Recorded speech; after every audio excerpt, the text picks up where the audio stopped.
사실 이슬람에 대한 이해는 인간에 대한 이해거든요. 사실 종교 연구는 인간 이해입니다. 그래서 재미있고 즐겁고 유쾌하고 또 우리에게 전해주는 게 많죠.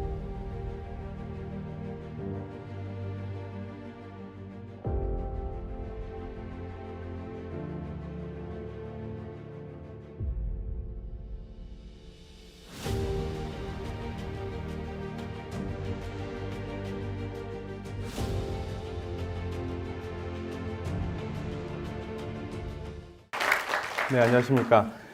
저는 사실은 좀 돌연변인데요. 오늘 강의하시는 분들이 성혜영 교수님은 종교 일반에 대해서 얘기를 하시고, 그러니까 이제 관계가 별로 없는데, 붓다, 예수, 무함마드, 소태산 이 중에서 유일하게 이 종교 전통에 속하지 않는 사람입니다. 그러니까 다른 분들은 다 그 신앙에 계시는데, 저는 천주교인데요. 천불교라고도 얘기 많이 합니다. 네.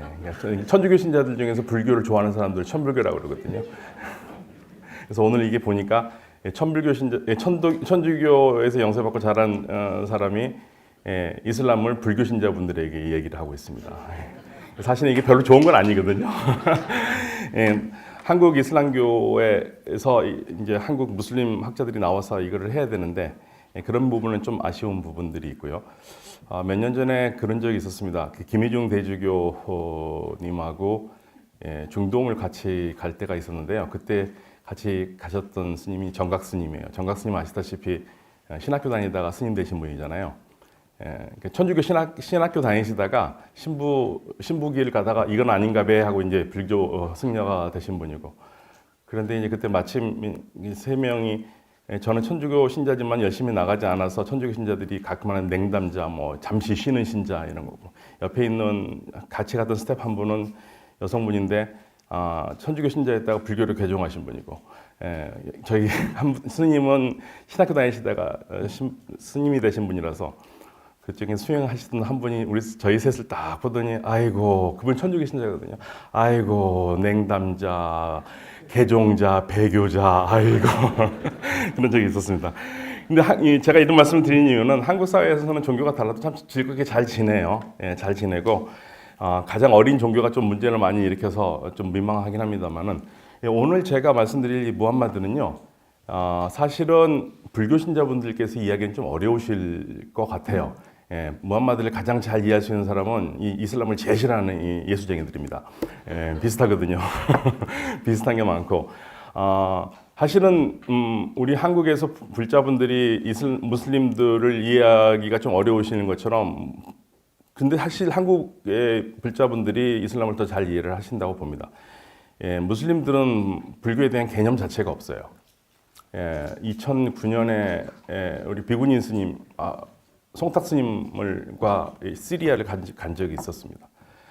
그런데요, 스님을 보면 얘네들이 전부 다 그 소림사 무술 그러니까 얘네들은 불교를 본 거는 소림사 무술 영화에서밖에 본 적이 없어요.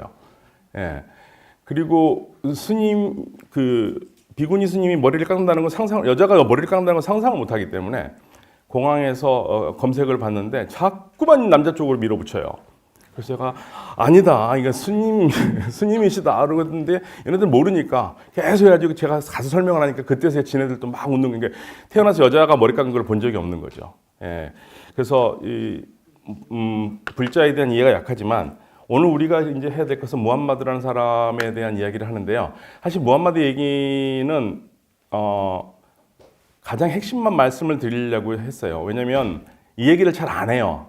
이 얘기를 잘 안 하고 무슬림들도 이 얘기는 자꾸만 빼먹고 무함마드가 위대한 예언자라고만 자꾸만 얘기를 하고, 그리고 이슬람에 대해서 호교론적으로 공격하고 간 사람들은 이 부분을 빼먹고, 그런데 사실은 무함마드는 이해하실 때 가장 좋은 방법은 슬라이드는 많습니다만은 슬라이드 따라가다 보면 시간이 넘을 것 같아서요. 초점을 말씀을 드리면 이슬람교의 무함마드는 이슬람교에서 예언자라고 부릅니다. 또는 사도라고 불러요. 그러니까 이슬람교에서 사도라는 것은 하나님으로부터 계시를 받은 사람은 예언자인데 그 예언자 중에서도 공동체를 이끌어가고 경전을 받은 사람들을 사도라고 그래요. 그래서 이슬람교에서는 예수도 사도라고 그러고 아브라함도 사도라고 그러고 이렇게 사도를 붙이는 건 많지는 않습니다. 근데 이 전반적으로 무함마드가 속해 있는 틀은 예언자라는 틀입니다. 근데 이 예언자라는 틀은 기독교에서 말하는 예언자, 유대교에서 말하는 예언자하고 같은 연장선상에 있어요. 무함마드는 이슬람교의 창시자라고 하지만 사실 무함마드가 살았을 때 그 아라비아 반도 사회에서는 무함마드 사는 근처에는 예수쟁이들도 있고 유대인들도 있었어요. 그래서 예수교에 대한 이해도 있었고 유대교에 대한 이해도 갖고 있던 사람입니다. 그런데 여기서 말하는 예언자라는 건 어떤 거냐면요. 하느님이, 그러니까 이렇게 생각하시면 돼요. 하느님이 세상을 창조를 했습니다. 그리고 올바르게 살라고 인간을 창조를 했는데 인간이 갈수록 엉망으로 살아요. 그럼 엉망으로 사니까 하느님이 이거 뭔가를 해야 되거든요. 사실은 하느님이 인간을 만들 때는 만들지 말아야 된다라는 막 얘기도 있었지만 만든 건데, 그러니까 똑바로 안 사니까, 똑바로 안 산다는 건 뭐냐면 힘 있는 자들이 약자를 괴롭히는 겁니다. 과부들 괴롭히고 고아들 보살피지도 않고, 그래서 우리말로 하면 사회적 약자를 괴롭히는 사회예요. 이건 도저히 이건 아니지 않느냐. 그래서 하느님이 이거를 교정하기 위해서 뽑은 사람이 예언자예요. 예언자인데, 그러니까 지금 뭐 우리 교회 가서 하느님이 뽑았다 그러면 와 선택받았다 그러지만 사실은 이거는 완전히 인생 조진 겁니다.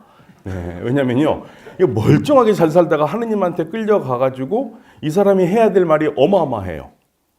엄청난 권력 앞에서 그러지 말으라고 비난을 하는 겁니다.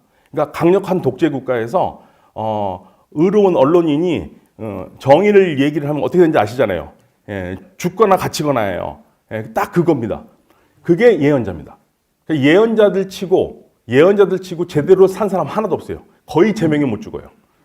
그러니까 하느님이 부르면 뭐 들라고 나를 부르셨습니까? 하고 사실 항의를 해야 됩니다. 근데 하느님이 부를 때는 당신의 말을 잘 전할 사람을 뽑는 거거든요. 그러니까 굉장히 착한 사람들이죠. 그리스도교에서 얘기하는 마지막 예언자가 예를 들면 세례자 요한이에요. 세례자 요한 어떻게 됐습니까? 죽었습니다. 처형당해서 목을 잘려서 쟁반에 올려놨었어요.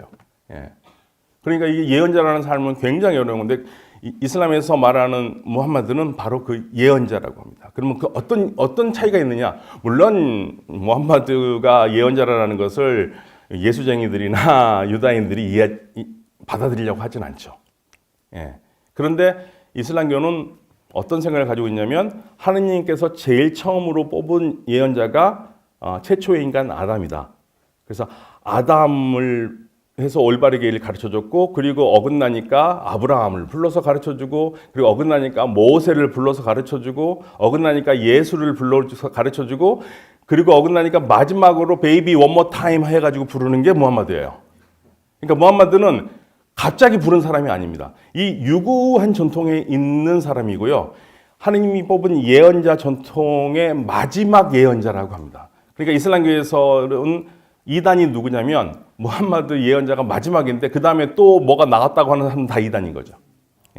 깔끔하시죠? 그래서 이슬람에서는 예수를 욕한다 있을 수가 없어요. 그러니까 지금 뭐 많은 분들이 이슬람을 잘 모르셔도 팔레스타인 이스라엘 뭐 싸움 문제 많이 알고 계시잖아요. 그러면 이런 말씀 하시는 분도 더 들었어요. 그러면 아랍 무슬림들이 유대인들, 성경에 나온 사람들 다 욕하면 되지 않느냐? 불가능합니다. 그건 불가능해요. 할 수 없는 거예요. 그러니까 예수를 욕하거나 그리스도교인들이 말하는 구약 성경 또는 유대인들이 말하는 히브리 성경에 나오는 하느님이 뽑아서 보낸 그 예언자들, 뭐 솔로몬이라든지 이런 사람 다 예언자라고 그러거든요. 솔로몬, 아브라함 뭐 이런 사람들 욕한다. 그러면 그 순간 그 사람은 무슬림이 아닙니다. 이해하시겠죠? 그래서 이슬람교가 셋 중에 가장 마음이 넓어요. 그런데 넓어지고 싶어서 넓은 게 아니라 그럴 수밖에 없어요. 그러니까 이슬람은 그리스도교나 유대교를 부인하면 자기 부정이 돼요. 그 연장선상에 있는데 그거 어떻게 부정합니까? 그런데 그리스도교는 이슬람 없어도 혼자 잘 살아요. 그렇죠? 유대교는요. 그리스도교나 이슬람 없이 잘 살아요. 유대교는. 왜냐하면 유대교는 그리스도가 아무 상관이 없는데 그리스도인들이 유대교인들한테 하느님이 옛날 약속을 줬고 우리한테 새로운 약속을 줬기 때문에 구약 신약이라고 그러는 거거든요. 예, 그래서 그런 차이가 있습니다. 그래서 그런 측면에서 이 무함마드를 얘기를 드릴 텐데요. 무함마드를 간단하게 말씀드리면 이게 제목이 그대로 결론입니다. 약자의 눈으로 세상을 봅니다. 네. 근데 무함마드가요. 이건 이제 아랍어로 이렇게 쓰고요. 오른쪽에서 왼쪽으로 씁니다. 예, 아마 이 조각을 하니까 조각할 때 오른쪽에서 왼쪽으로 한다고 그러더라고요. 오른쪽이니까 이게 더 편하다고 그런다는데 무함마드는 이름을 이렇게 쓰고 있고요. 사실은 이 무함마드는 여러 가지 이름이 있습니다. 경고하는 사람, 그리고 말씀을 선포하는 사람, 그리고 증인, 세상의 램프, 사도, 최후의 예언자, 훌륭한 모범, 인간, 꿀한 계시를 받은 기적의 예언자. 여기서 가장 근데 무슬림들이 좋아하는 말 중에 하나가 훌륭한 모범입니다. 훌륭한 모범이기 때문에 그러니까 무함마드처럼 살기는 어렵지만 후대 사람들이 무슬림 된 다음에 나는 어떻게 하면 훌륭한 이슬람 신자가 될까? 다른 거 필요 없어. 그냥 예언자가 하시는 대로 하면 돼. 예언자가 먹는 대로 먹고 마시는 대로 마시고 이렇게 하면 된다고 생각할 정도로 훌륭한 모범이 무함마드입니다. 그런데 이 무함마드는요, 사실은 굉장히 불쌍한 사람이에요. 아버지는 본 적이 없습니다. 아버지는 엄마 뱃속에 있을 때 돌아가셨어요. 그리고 엄마는 6살 때 돌아가셨어요. 엄마가 돌아가시니까 할아버지 손에 컸습니다. 할아버지는 8살 때 돌아가세요. 그러니까 할아버지가 돌아가신 다음에는 숙부 밑에서 큽니다. 큰아버지. 얼마나 불쌍합니까? 그렇죠. 완전 천혜의 고아로 자랐고요. 그래서 제 생각에는 무함마드를 쭉, 제가 전공이 무함마드인데 쭉 보면은 한국 사람들은 그 혈액형 하기 좋아하는지 제가 봤을 땐 트리플 A형, AAA형일 것 같아요. 네, O형은 아닌 것 같습니다. 네. 그래서 이 꾸란에 보면은 뭐라고 나오냐면은요, 꾸란이라는 것은 무슬림들이 믿기에 하느님이 무함마드에게 준 말씀입니다. 예, 준 말씀이고요. 그러니까 불경에서는 여시아문으로 나오잖아요. 그거는 그러니까 그 꾸란하고 불경하고는 그게 의미가 좀 안 맞아요. 예. 그러니까 불경은 예를 들면 부처님과 관계된 거잖아요. 이거는 무슬림들이 이건 무함마드와 관계된 게 아니라 하느님이 내려준 말씀이라고 얘기를 하니까요. 그런데 하느님이 무함마드에 내려준 말씀인데 무함마드의 삶을 유추해 볼 수 있는 몇 가지 단어들이 있어요. 예. 그래서 그분은 고아인 그대를 보호하지 않으셨는가? 고아가 맞구나. 확인합니다. 두 번째로는요, 그분은 방황하는 그대를 인도하지 않으셨던가? 방황한다. 방황한다가 무슨 의미냐면요, 우상숭배한 사람을 얘기합니다. 근데 이 구절은요, 무슬림들은 절대 그렇게 해석 안 합니다. 왜냐하면 이슬람교의 교리에는 무함마드는 태어나서 죽을 때까지 단 한 번도 하느님 외에 다른 것을 해본 적이 없던 사람이에요. 예, 그런데 꾸란에는 방황하지 않았냐고 하는데 방황한다는 것은 우상숭배하고 유일신교를 믿지 않았던 사람이라는 걸 얘기합니다. 예. 그러니까 이 말은 그러니까 이거 무슬림들이 제 강의 들으면 바로 지금 막 난리 났을 겁니다. 지금. 예. 방황하는 그대를 인도하지 않았던가. 그분은 가난했던 그대를 부유하게 만들지 않았던가. 가난했어요. 예, 부유하게 된 겁니다. 이게 무함마드인데요. 무함마드는 굉장히 불쌍한 상황에서 자랐는데 무함마드가 어느 날 40살이라고 전승해서 그러는데 사실은 이쪽 중근동 전통에서 40이라는 말을 그냥 믿으시면 안 돼요. 그냥 많다. 예. 그러니까 예수가 40일 동안 광야에서 기도한가? 많이 기도했다. 예. 모세가 40년 광야에서 헤맸다? 많이 헤맸다. 예. 예를 들면 모세가 왜 40년 동안 광야에서 헤맨 거를 말씀을 드리면 그런 얘기 있죠. 길을 물어봐서. 예, 그러니까 중동에 가서 사람들한테 길을 물어보면 안 됩니다. 너무 착해서 길 설명을 너무 잘해줘요. 그런데 한 2시간 헤매면 다시 그 자리에 와 있습니다. 예. 그래서 이 무함마드가 40살에 한마디로 이제 계시를 받았다고 얘기를 합니다. 그러니까 사실은 어떤 계시를 받았는가에 대해서 이슬람 공부하는 학자들이 많이 연구를 하는데 대체적으로 엄청난 최후의 심판이라는 그러한 체험을 했다고 생각합니다. 곧 바로 내일이라도 당장 최후의 심판이 올 것 같은 그러한 체험을 했고, 그래서 올바르게 살아야 된다는 강력한 도덕의식을 갖게 됐다는 거죠. 예.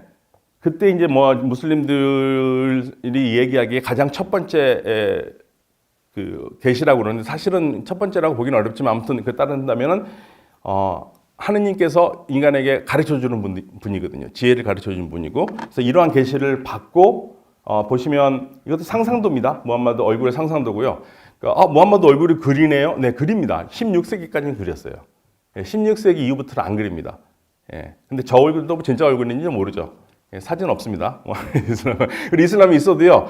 그래도 예수는 얼굴에 눈, 코, 입이라도 있죠. 요즘 나온 거 아무것도 없어요. 얼굴에 그냥 형태만 있습니다. 우상 숭배할까봐, 무슬림들 우상 숭배할까봐. 그러니까 불자들의 입장에서 보면은 저도 이제 그 얘기를 하는데, 저도 이제 불교를 배웠기 때문에 그 얘기를 많이 하거든요. 무슬림들은 하나를 되게 강조해요. 너무 하나를 강조하고 우상 숭배를 하지 말라고 그러니까 이 상을 없애는 걸 굉장히 중요시합니다. 그러니까 상을 없애는 상을 만들고 있어요.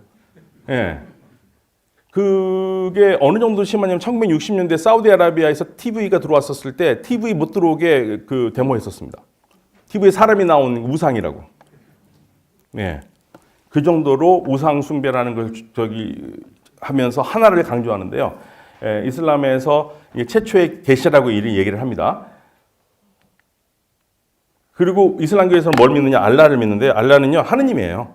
하느님이고, 한국에서 말하는 하나님이고요. 알은 정관사고, 라는 일라의 줄임말인데, 일라가 신입니다. 그러니까 그 신이에요. 그러니까 알라 신이라고 쓰시면 안 돼요. 적어도 이제 저하고 강의 들으셨으니까 어디서 알라 신이라고 쓰지 마십시오. 알라 신은 신이 돼요. 그 신신. 그러니까 말이 틀린 거고, 이 알라가 예수가 십자가에서 못 박혔었을 때 나의 주여 나의 주여 엘리 엘리 이렇게 하거든요. 나의 주여 할 때 그 엘리 엘리하고 똑같습니다. 아랍어하면 일라입니다. 똑같습니다.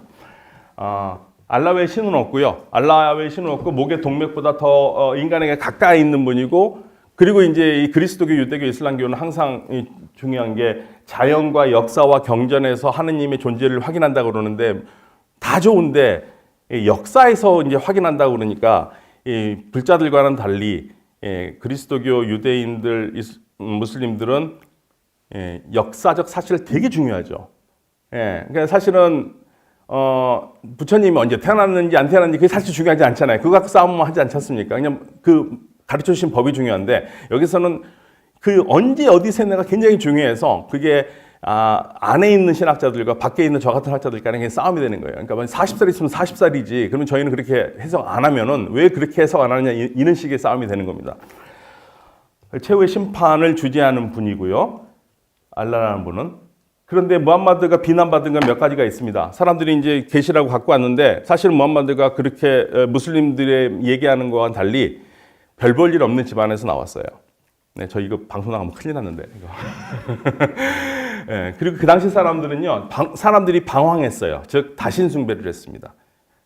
사실은 근데 저희가 생각해 보면 다신이 되게 편해요. 하나의 신만 있다 그러면 굉장히 불편합니다. 많은 걸 결단을 해야 돼요. 그런데 부엌에 가면 부엌신이 있고, 화장실에 가면 화장실 있으면 정말 편하죠. 굳이 하나만 구집하지 않게요.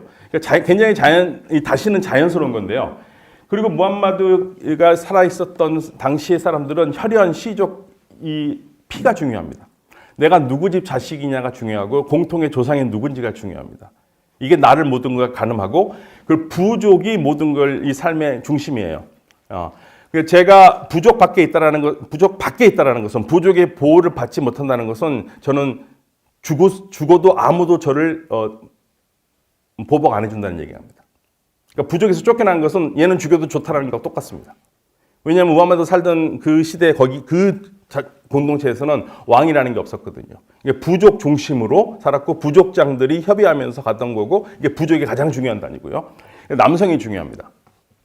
아들이 중요해요. 왜? 딸을 왜 안 중요하느냐? 딸은요, 아들을 생산할 수 있는 도구로만 필요해요. 그래서 너무 딸이 많으면 전쟁을 하기가 힘드니까 딸을 죽였어요. 태어날 때 어린아이들을. 그리고 명예.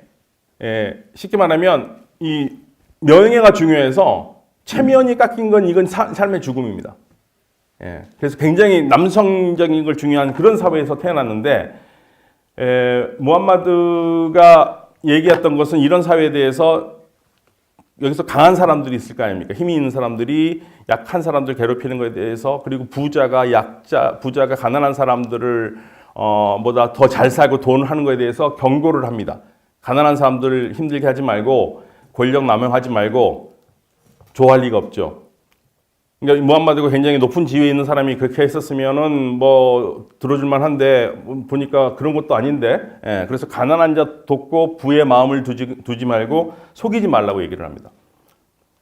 그리고 비난 중에 이제 계시를 받은 데니까 꾸란이라는 걸 받았다고 그러니까 계시를 받은 게 이제 꾸란이라는 게 낭송이라는 뜻이고 하나님의 말을 그 당시에는 책은 없었습니다만은 받았다고 그러니까 사람들이 야, 왜 책이 한 번에 안 내려오냐? 예, 왜냐면 계시는 순간순간 내려오거든요. 상황이 만들어졌을 때마다. 그리고 이걸 보니까 이거 네 하느님한테 배웠다는 게 아니라 보통의 인간이 너한테 가르치는 거다라고 비난했고요. 그다음에 이건 옛날 사람들이 만든 얘기로 너 아침 저녁으로 누구한테 듣고 지금 얘기하는 거지 이런 비난을 받습니다. 그러니까 사람들이 일단 기본적으로 무함마드가 말하는 거를 불신을 해요. 그리고 너는 네가 그렇게 하느님한테 말씀하셨다면 하느님이 어떻게 너같이 별 볼 일 없는 애한테 주냐 이거죠. 이 도시의 지도자급은 줘야 되지 않느냐. 예, 그걸 보고 무함마드가 지도자급 아니었다는 걸 알 수 있고 그 다음에 이제 하는 말이 신들린 자. 신들린 자라는 것은 가장 가까운 게 우리 한국 사회의 무당. 예. 무당. 무당에서 아주 또는 그냥 뭔가 좀 영적으로 뭔가 있는데 인정하기 좀 어렵지만 그런 사람이야. 시인. 시인이라는 게 좀 설명을 드리는데 점쟁이. 시인이라는 게 뭐냐면 아랍 사회에서는 가장 중요한 게 말이라는 사람이거든요. 예. 그래서 이 말에는 힘이 있다고 봤습니다. 그래서 전쟁할 때 제일 먼저 양쪽이 전쟁하면 제일 먼저 누가 나오냐면요. 시인들이 나와서 상대방을 저주를 해요. 그래서 거기서 싹 죽으면 전쟁 끝납니다. 예. 말의 힘이 굉장히 강한 사회예요. 그래서 꾸란이라는 게 굉장히 파워가 있었던 말이었던 것 같아요. 예. 그래서 이제 무함마드가 이런 사람들을 어떻게 해서든지 이 사람들을 마음을 돌려보려고 힘 있는 사람들 근처에 가가지고 얘기를 하고 있는데 이제 이 계시가 굉장히 인간적인 계시인데요. 인간이 나오는데 무함마드가 높은 사람들, 좀 힘센 사람들 옆에서 뭔가를 설명하고 있는데 이 눈먼 장인이 가까이 다가와요. 그런데 지금 바빠 죽겠는데, 예. 그러면서 이제 모르는 척을 하거든요. 그러니까 이제 그때 꾸란 계시가 이렇게 나오는 겁니다. 어떻게, 너한테 도움을 받으러 올려온 사람을 그 사람이 약자라고 그렇게 무시를 하느냐. 이게 하느님한테 받은 계시예요. 그러니까 꾸란에는 무함마드가 혼난 것도 이렇게 들어가 있습니다.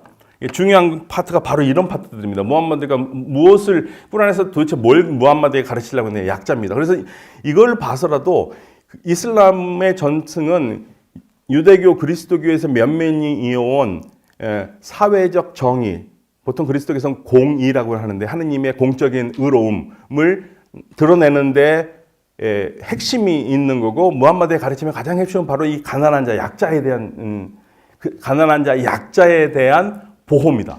그래서 무함마드는 살면서 유대인들도 만나고 그리스도인들도 만나거든요. 유대인들한테 비판이 굉장히 혹독해요. 꾸란에 보면은요. 꾸란에 보면은 이자놀이 하고 있다. 그다음에 학자라는 사람들이 있는데 이 사람들은 이 말로서 사람들을 쏘여가지고 하느님한테 바칠 돈을 착복하고 있다. 그리고 제가 제일 좋아하는 말 중에 하나, 이거 공부하는 사람들이 항상 하는데요. 니네 하느님께서 주신 경전 토라를 가지고 있지만 그거는 그 말씀을 지키지도 못하면서 그것만 들고 다니는 책 나르는 당나귀와 같다고 합니다. 예, 그래서 우리가 대학에서 가르치는 사람들 좀 더 당나귀들이죠. 예, 그대로 하지도 못하면서. 예. 그리고 이제 그리스도인에 대한 비난은 비난가 있고 칭찬이 있는데요. 이 비판을 보면은 그리스도인은 자신만 천국에 들어간다고 옛날에는 했지만 똑같아요. 예수쟁이들은. 예, 똑같습니다. 예. 그리스도인은 율법학자나 수도사자마저 주님으로 숭배한다. 그리고 유다인과 그리스도인은 같은 경전을 읽으면서 서로 비방한다. 알고 있었던 거죠. 예, 얘네들이 어떤 애들인지 알고 있었던 겁니다. 그래서 이슬람에서 얘기하는 거는 사회적 약자를 얘기했고 그 당시 사회, 그리스도교가 유대교의 신앙이 어느 정도 있었을 거라고 보는데도 거기에서 보호하지 못하는 사람들이 있었고요. 사회적 약자, 그리고 부족의 보호를 받지 못하는 사람들. 제가 말씀드렸지만 제가 만약에 이 사회에 들어갈 때 물건을 팔러 들어가는데 이쪽에 있는 부족으로 하고 연결이 돼서 그 부족의 이론이라는 것을 선언을 받지 않고 들어가면 저는 저를 누가 죽이고 제 물건 다 뺏어가도 방법이 없어요. 그래서 그게 부족의 보호가 필요합니다. 그래서 부족에서 내쳐지면 얘는 죽은 거와 똑같습니다. 그러니까 부족의 보호를 받지 못하는 사람들, 그리고 사회적으로 개혁 정신이 투철했던 이 젊은이들, 이걸 보니까 무함마드를 따랐던 사람들을 쭉 따라 보니까 이런 사람들인 거예요. 초창기에 따랐던 사람들이. 그래서 무함마드의 메시지는 누구에 대해 굉장히 강했느냐? 바로 이 가난한 사람들, 약자입니다. 그런데 무함마드에 대한 이런 이야기들이 사실은 제대로 잘 전해지지 않고 있어요. 그래서 이자놀이 하지 말아라. 그리고 가난한 자들을 고아와 가난한 자를 외면해서는 구원 없고 낭비하는 자는 악마의 형제다. 다른 사람 재물을 함부로 쓰지 마라. 또 약자들이 여자들 아닙니까? 여아들 살해하는 거, 사람 자손을 살해하지 말라. 가난을 구실로 그리고 부족을 구실로. 무함마드는 결혼 많이 했습니다. 네, 그래서 크리스천들이 불렀던 무함마드 이름 중에 하나가 호세칸이에요. 그런데 무함마드 결혼의 대다수는 과부들입니다. 예, 과부들은 경제적인 게 아무것도 없으니까 결혼을 통해서 구제를 한 거고요. 그다음에 상속은 당시 사회에는 여성에게 상속이 없었습니다. 여성은 상속 대상이죠. 상속이 되는 물건이죠. 예, 근데 여성에게 상속을 처음으로 준 게 이슬람입니다. 무함마드입니다. 예, 이거 하나만으로도 엄청난 사건이거든요. 물론 남자의 목보다 반밖에 못 받지만 반이라도 받는 것은 당시 사회에서는 상상을 초월하는 일이었고요. 그리고 이슬람에서 가장 핵심적인 교리를 이해하시려면 바로 이겁니다. 올바른 길로 인도하소서. 이슬람에서는요, 인도한다는 걸 굉장히 중요시합니다. 인도한다는 거. 그래서 그리스도교하고 이슬람교의 차이점을 이렇게 저는 설명을 드릴 수 있는데요. 그리스도교에서의 구원은 제가 물에 빠졌는데 도저히 나올 수 없는 상황이 됐을 때 그리스도가 와서 국자처럼 뚝 떠가지고 구해주는 거. 이게 그리스도교의 구원관이라고 생각하시면 이슬람은요. 제가 배를 모는데 망망대해에서 아무것도 없어서 계속 헤매고 있습니다. 계속 헤매고 있어요. 인생을. 그때 등대를 깜빡깜빡 비춰줬을 때 그 등대의 불빛 따라서 올바른 길로 오는 게 이슬람에서 말하는 구원입니다. 그래서 이 두 패턴이 굉장히 다른데 이슬람에서 말하는 이 무함마드가 전했던 메시지는 바로 이 올바른 길로 가는 데 가장 중요한 것이 약자를 보호해야 된다는 거죠. 약자를 보호한다는 데서 마지막으로 말씀드리면 이자라는 게 바로 그래서 이자놀이 하지 말라는 게 그렇습니다. 네. 이자놀이는 왜 하지 말라고 그러냐면 당시 유대인 사회에서는 이자놀이를 했던 것 같아요. 무함마드 주변에 있었던 유대인들은. 고리대금업이잖아요. 고리대금업이니까 이거는 가진 사람은 계속 갖지만 못 가진 사람은 계속 못 가질 수밖에 없는 그런 구조가 되는 거죠. 그래서 이자놀이를 금지를 했기 때문에 이슬람에서는 이자놀이를 할 수가 없는 겁니다. 그런데 현대 경제 사회가 이자를 바탕으로 하지 않는 은행은 있을 수가 없잖아요. 그러니까 무슬림 사회에서도 계속적으로 우리하고 똑같은 은행이 있었는데 20세기 들어와가지고 그래도 우리가 경전에서 이자놀이 하지 말라고 하는데 우리 은행은 이자놀이 하지 않는 은행을 만들어야 되지 않겠느냐 해서 시작한 게 무이자 은행이에요. 무이자 은행이 어떻게 돌아가느냐? 사실은 그게 그거예요. 이자가 있으나 무이자 은행이나 그게 그건데 그래도 바꿔가는 게 뭐냐면 기본 개념은 은행이 투자를 하기 때문에 은행이 투자해서 손해를 보면은 돈 넣은 사람도 손해 보고 이득을 보면은 저같이 은행을 쓴 사람도 이득을 보는 그러한 거거든요. 그래서 이자로 주지 않고 은행의 소득에 대해서 선물로 줍니다. 선물의 형식으로 주고요. 그러니까 돈 놓고 돈 먹긴 하지 말라는 얘기죠. 근데 그게 너무 힘들잖아요. 그래서 만약에 제가 자동차를 무이자 은행에서 산다. 3천만 원짜리 자동차를 살려고 그러는데 이자까지 하니까 3,200만 원이라 이거예요. 예를 들면은. 그런데 그걸 사면은 제가 무슬림인데 그걸 사면은 이자놀이 하는 거니까 그러지 않느냐? 그러면 저는 무이자 은행으로 가겠죠. 그러니까 무이자 은행 하면 어떻게 하느냐? 무이자 은행은 3천만 원짜리 차를 사오는데 자기네들이 3,200만 원이 들잖아요. 그 비용을 더해서 3,200만 원에 저한테 차를 파는 겁니다. 무이자 할부로. 예를 들면은 그런 식으로 편법 같지만 그런 식으로라도 어떻게 피해 가보려고 그러는 거고요. 그럼 예전에는 어떻게 했느냐? 무슬림 사회에서는 매매를 하면 되거든요. 그래서 제가 우리 불강 미디어에게 돈을 빌려주기 1억을 빌려주기로 했는데 1억을 빌려주고 제가 6개월 동안 뭐 따박따박 받으면 제가 죄가 되니까 어떻게 하냐면 제가 불강 미디어에 컴퓨터를 한 대를 1억에 사옵니다. 컴퓨터를 사면서 1억을 줘요. 그리고 6개월 후에 불강 미디어에서 저한테 컴퓨터를 다시 사가면서 1억 3천을 주는 겁니다. 이자는 아니잖아요. 판매죠. 그런 식으로 해서라도 벗어나려는 노력들을 해요. 그래서 이게 뭐 굉장히 어쩌면 저도 말하면서 굉장히 웃기는 얘기이긴 하지만 그래도 우리가 저녁에 차가 아무도 다니지 않는 광화문 거리에서 빨간불일 때 건너가지 않고 파란불일 때 건너갔을 때 느끼는 이 도덕적 만족감. 예, 그런 게 있지 않을까요? 그래서 이 무슬림 사회에서 무함마드를 기억하실 때 다른 거는 다 잊어버리셔도 좋은데 무함마드가 현대 사회에게도 계속 전해주는 거는 울리는 거는 바로 그겁니다. 아, 약자를 보호하라. 예, 약자를 보호하지 않으면 하느님 나라를 못 가는 겁니다. 예, 그게 무함마드의 가장 핵심적인 가르침이라는 것을 말씀드리면서 오늘 강의를 마치겠습니다. 감사합니다.